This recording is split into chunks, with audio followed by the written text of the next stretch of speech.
Hi, my name is Catherine Went with Syscon, and thanks for taking a moment of your time. Today I wanted to share a couple of tips with you for Sage 100 Contractor, so if that's not you, thanks for checking in. We'll catch you next time. For the rest of you, I have 4 short tips that I wanted to share with you, so here we go.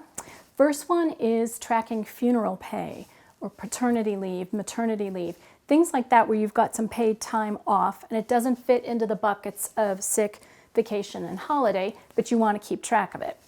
So one of the recommendations would be to use the absence code field. Many of you had a chance to do this maybe for the first time when the COVID pandemic hit, and there were 3 types of pay that we needed to track for reporting later. 1 to report that we had done it, and 2 so that we could recover some of those funds. So in the absence field, you may have those 3 already set up. You can just add a couple of other categories. One might be funeral pay, and that way you can track who has taken what time without impacting the grand totals under the vacation, sick, and holiday time. So that's a quick tip on that. And by the way, for those of you who are union contractors, rather than using sick, holiday, and vacation pay when you have to report to the union those hours, you have to use 1, 2, or 3 in order for the pay calcs to come through. So you can use the absence field to track their vacation if you would like.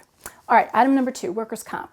So a couple of you have some really strange looking workers' comp reports because in the grid of the 522 screen, when you are paying a salaried person, you don't put any hours in there. Or maybe the only hours you put are if they take a vacation day or have a holiday and the rest of the hours aren't there. So when you get the workers' comp report, the grand total wages are right, but the hours make no sense. So we think this is another really good reason, we have others, for you to go ahead and fill in that grid and either put one lump sum for the hours for that week or break down the individual days so you have hours that make sense with the dollars on the workers' comp reports. All right, number 3, exempt staff.